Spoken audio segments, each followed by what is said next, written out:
Welcome mommies and daddies to your Growth Toy Buy Guide for 2022. In this 5-video series, we will look at play through an occupational therapy lens. In occupational therapy, we put extreme importance into play.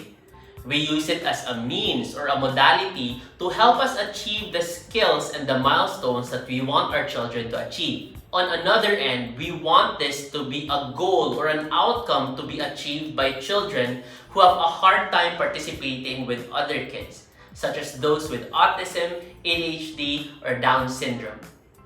Ultimately, we want to make use of the advantages of play because in the therapeutic process, play helps us make use of what's intrinsically motivating to the kid. By that we mean what's naturally self-motivating for the child because in play, they participate in activities that are interesting, fun, or things that they naturally love. And with that, I welcome you to the Toy Buy Guide for 0 to 2 years old.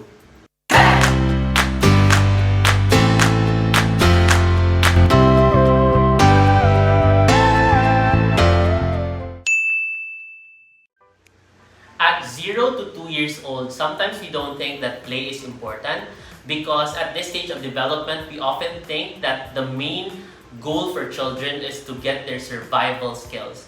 Like for example, for them to request to feed and eat, or maybe get enough sleep, and also to cry when they're hurt or when they want to pee or poo. But at this stage, play is actually very important because it lays down the foundation for later development.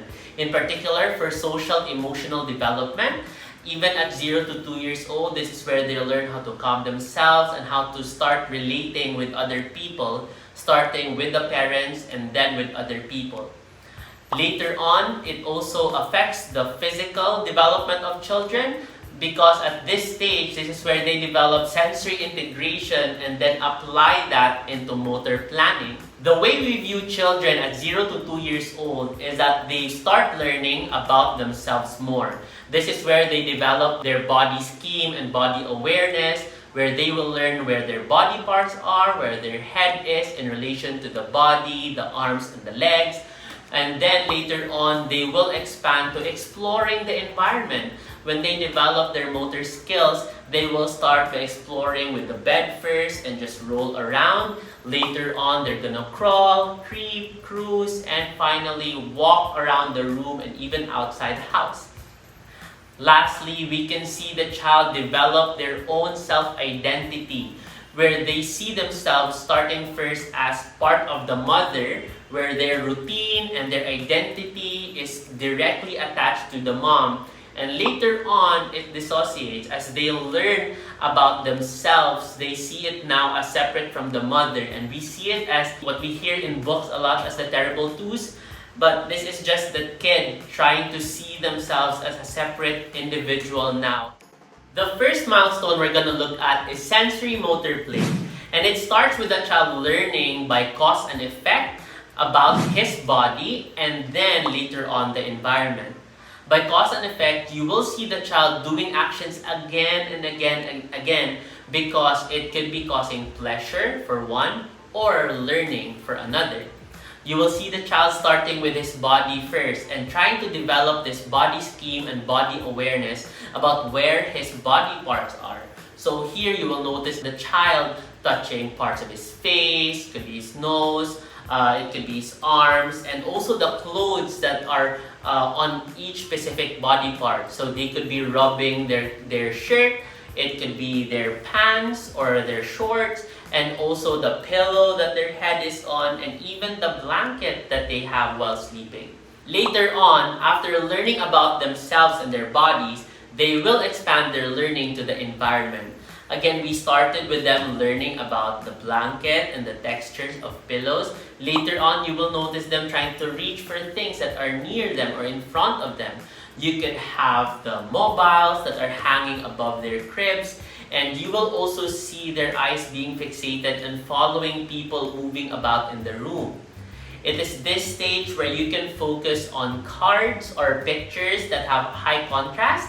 And in particular, you can use pictures that have a black and white background with red images in front, because these are the high contrast cards that could help the child's visual stimulation. This is actually one thing we use in therapy to develop visual attention. You can also have touch and feel books where you read everything to the child. They will actively listen. At first, they will just hear your voice, and later on, for kids who already start to read, you can let them rub a page with a texture that is layered on the book. You can also have books that have buttons or that have squeaky toys that are incorporated and cut out into the book. And lastly, you can give them stuffed toys and a security blanket that can provide comfort while they're asleep, or maybe while they're moving around the house or exploring new environments outside of your home. When you expose your child to new environments or new stimuli or new people outside of the home and into the community, they could use the stuffed toy or the security blanket as something that will help them regulate. Since the texture is familiar, they could rub the stuffed toy or hug it every time they feel scared or anxious when you expose them into new contexts. So while everything could be loud or colorful, they could just hug their stuffed toy to help them adjust to the new changes. Now this time, we're gonna look at the toys that I have for children at 0 to 2 years old. Now most of my kids are already older than 2 years old. That's why I have very limited toys for 0 to 2. And also another reason is that I want to make use of toys that are already at the home of the patients that I work with. So for this stage, we have these, as you can see, brightly colored toys. And what's very important, as we said, we want them to be of high contrast. So let's check what else we have here. Ta-da! Okay, so let's look at what we have. And the first one, since I don't have the high contrast cards now, we can also use these letter flashcards. If your child still cannot pay attention or maintain, visual attention by following these cards when you move them around, you can also print a black and white checkered background and then put the card in front. So we have here, let's say for example, letter H, and what you can do is have your child look at the card. You can move it around and see if they follow the picture. And this also works with the extraocular muscles of your eyes, or the muscles that you use to move your eyeballs. So this is still developing at this age, and you want to make sure that their eyes are moving smoothly, they're moving together, and they're paying attention at the toy that you're presenting. So I'll put down these toys first. Another example that I have for this stage would be these cards. So this is actually a matching puzzle game. And instead of having them match the cards, what I do is just start with identifying and saying the names of the animals. So they don't necessarily have to say the animal, they could just point at the correct answer. Or if not, we could just work on me giving the cognitive stimulation. I would just keep talking and describing the animals, and then they will just hold the card of the animal that I'm trying to describe. So if we have this bunny, they can hold it, they can trace the bunny, and I'm gonna say, oh, look at the bunny, it has very soft, fluffy fur, it has a very fluffy tail, it has long ears, and it loves to eat carrots, and it has big front teeth. So I'm just the one giving the words, and they would just look at the picture. After this, I could work with having them match the card with a plastic replica of the toy. So let's say, for example, I have this cat. They could match it with the picture of the cat, maybe this duck or a cow, so that they could see other representation of the animal that I'm trying to teach. This could also be a substitute that you have if you don't have those touch and feel books. You could match the plastic replica. I have here some pretend grass that they could touch and rub as they move the animals around and line them up, or maybe match it with the picture. We also have here a stuffed toy. It's quite big, so you could have a smaller one for your smaller child depending on what they find comfortable, or you could give them a blanket. that you'd want them to have, so they could, rub, or they could just hug it so tight when they're scared or anxious.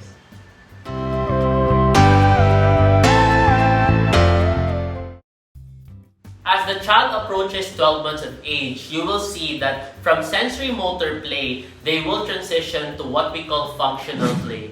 And by this, we mean that a child uses toys for how they are intended to be used.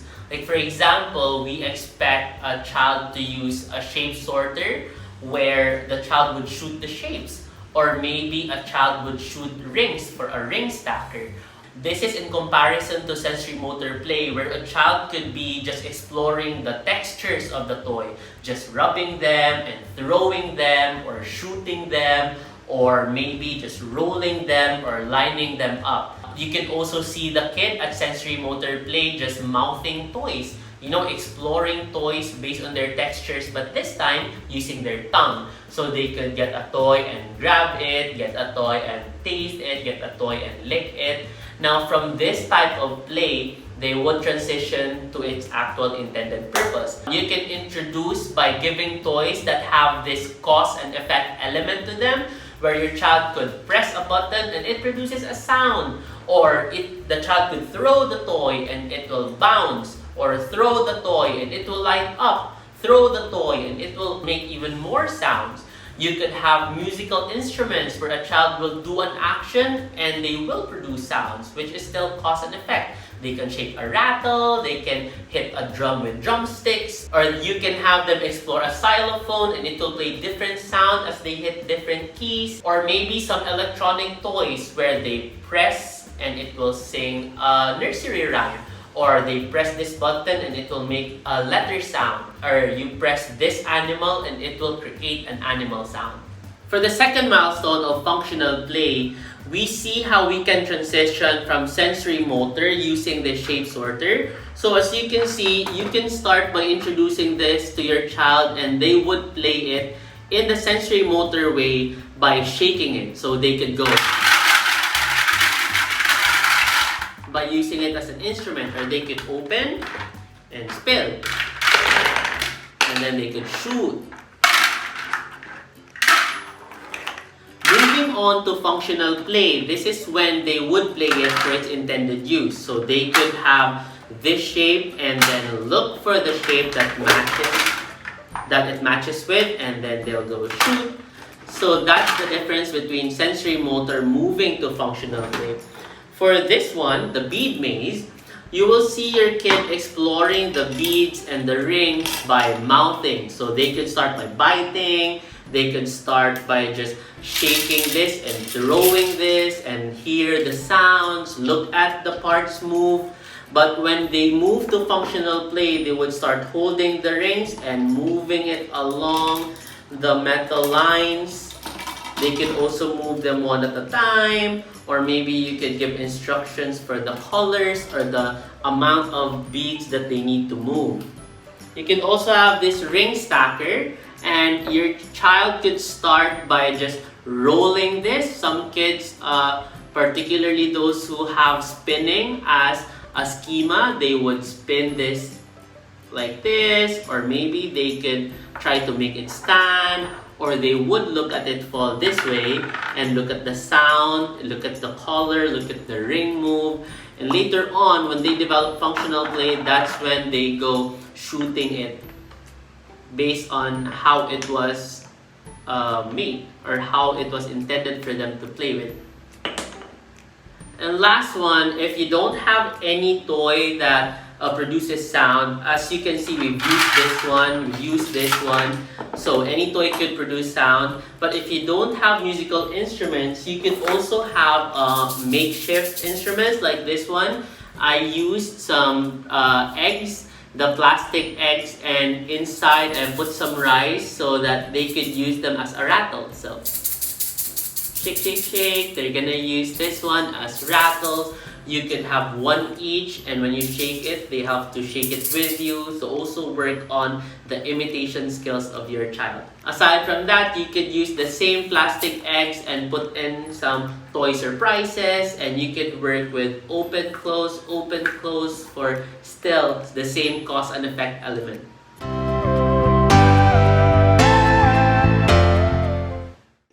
The next milestone will be for children to have gross motor play. Still, as they approach 12 years and going towards 18 months, you will see that a child will explore their environment more. So they will develop rolling, crawling, and moving up to cruising, where they will hold on to furniture as they move up to walking. For younger kids, you can have a pillow that is made for tummy time. To encourage them to lay flat on their tummies, you can add a mirror in front. And this is for your child to have their heads up and to hold their neck in that position, which will help them with exploring the environment as well as developing core strength. Later on, they will also try to reach with their arms as you develop more muscles, moving from the proximal or the middle muscles, going further away to the distal parts into the hands. You can also watch our OTTTT so you can see the other benefits your child can get from using a mirror.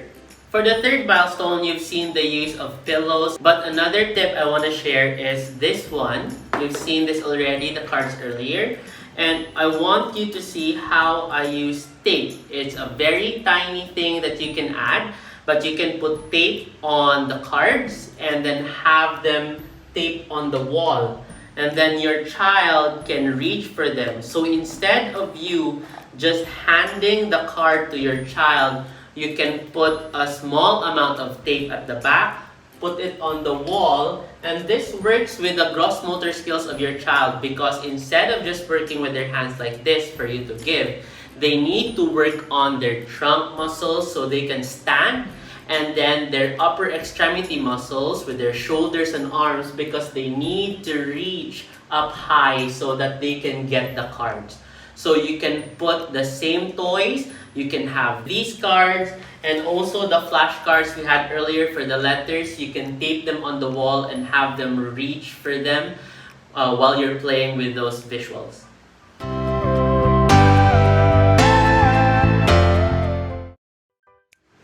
The next milestone we're going to look at would be for social play. Again, children start with their identity being directly attached to the mother. And at this stage, it's important that they develop a close connection. And you can encourage this even further by having skin-to-skin time. So you can have a blanket, wrap yourselves together, but both of you, the mom and the child, or you can have the father and the child have skin-to-skin contact, so that your child can have a closer connection with you in both the physical and the emotional sense. With this, you can also start introducing social play. This would be reciprocal, where there's a back and forth, and at this point, no toy would be needed. You just have tickle time, you can just hug, you can point at body parts and name them, and just have that back and forth social connection with your child. You can observe the way that they have eye contact with you and how long it is or how frequent.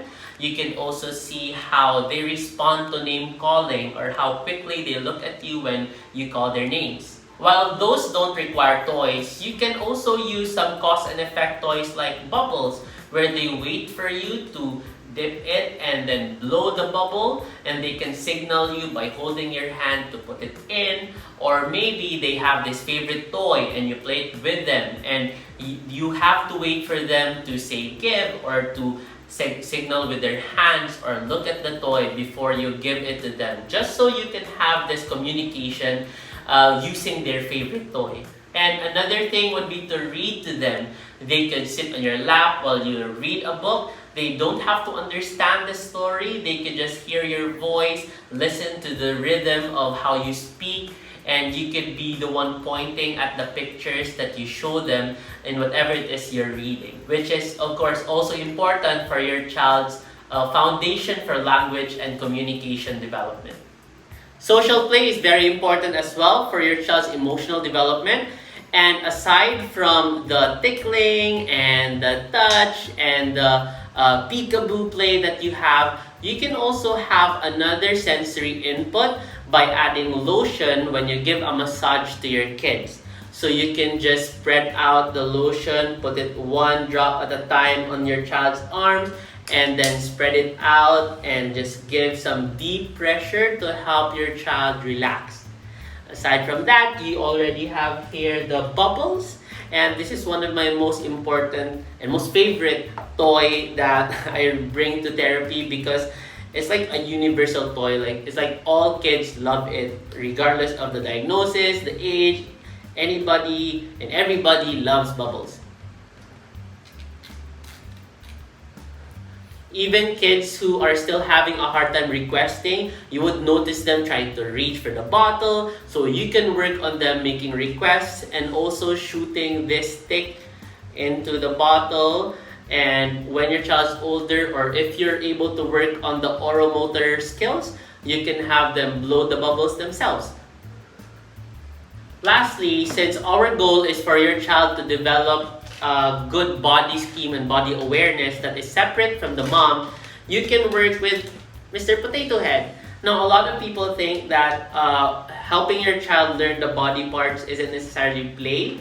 Well, play is, of course, within your child's internal, motivation, intrinsic motivation, and they have to have control.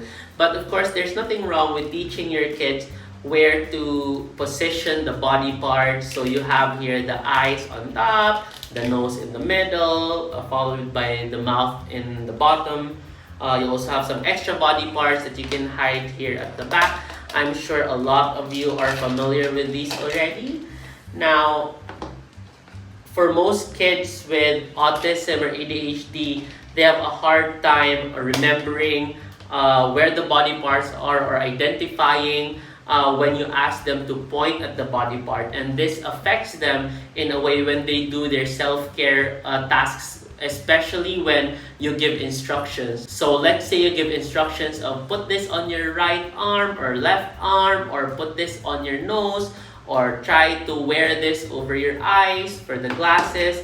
So when they're not aware or they're not familiar with where the body parts are, they're gonna have a hard time with doing the practice for self-care activities.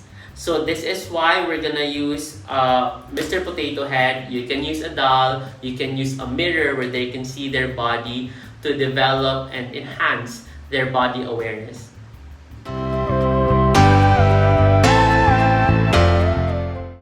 Related to social play, where your child will develop later on into parallel play, I want to relate it with the last milestone for pretend play because they go along so well together. For parallel play, what we want is for your child to start imitating the actions that you have. Coming from social play where you have this reciprocity and some back and forth interactions, this time what you want your kid to do is to have some imitation of actions. They have more intent observation, like they are really actively observing you while you're doing actions because they're going to copy those actions later on. So here, we relate it with pretend play because for pretend play, this is where your child will begin to have pretend play themes of self-care or things that they do to themselves. Now, for pretend play, what we have for themes are those that they see every day. They see you do them every day, and even they themselves will do it because we're gonna introduce feeding and sleeping. Now they eat 3 meals a day or even more, and they sleep for, most of the day. So that means they're very familiar with the pretend play theme you're gonna introduce. At this stage, you can introduce 2 to 3 action sequences. And by that, let's say for feeding, you can have put food on plate, scoop, and then eat. That's 3 action sequences. Next one, you can also have wash food, put on plate, and then mix. You can also have scoop, blow, and then feed the dog. When we connect that with parallel play, what you can do is you model the action sequence 3 times and then let your child observe before they do the action sequence themselves. So if your child is still having a hard time, you can just lower it down to 2 action sequences. What's important is you notice your child looking at you, observing you, and playing the same pretend play theme together. For pretend play, you can still make use of Mr. Potato Head here. You can have a spoon and feed Mr. Potato Head. But for most kids, you can have another doll or another action figure for it. So we have this girl here, which has more distinct characteristics in comparison to Mr. Potato Head. So it has separate legs and feet, longer arms and hands, and they can point out the body parts much clearly. And I'll pair this with this bag of self-care tools. This actually came with a baby doll, but I kind of find this doll easier to use because, again, the body parts are longer, and so it's easier for the kids to point at. And for this, we can work with a lot of self-care activities. At 0 to 2, you can just focus on feeding, and we can have drinking milk there in the mouth, or you can have drink water. Using this, you have here the spoon. Here you go. So this is what I was looking for. And you can give this to your child. You can model first 3 times. So you can have this. We can use this as a pretend plate. And then you can let your child look at you as you model scoop and eat, scoop and eat, scoop and eat. Now your turn. Show me how you feed the doll. Let the doll eat. And then they do scoop and eat as they imitate you. Next, you can have the doll sleep, or you can also introduce the drink. Okay, drink. Or you could introduce some of the grooming skills like comb the hair, brush teeth. Even if they don't respond or imitate right away, at least you can give more additional information and additional exposure to self-care activities that you will introduce later on. You can also introduce bathing and have these toys that float. So you have here a floating hippo. Okay, so aside from feeding, you can also introduce vocabulary that involves the bathroom. And I have here Nemo. You know, it's a floating Nemo. You can have it in the bathtub or a big basin for your child where you do bathing. So you can put the soap here, or if not, you can put Nemo, so that they can help you out with rubbing parts of their body. As we've said, this is a part where they learn about their bodies and develop awareness, so you can add that as well in your bathing routine.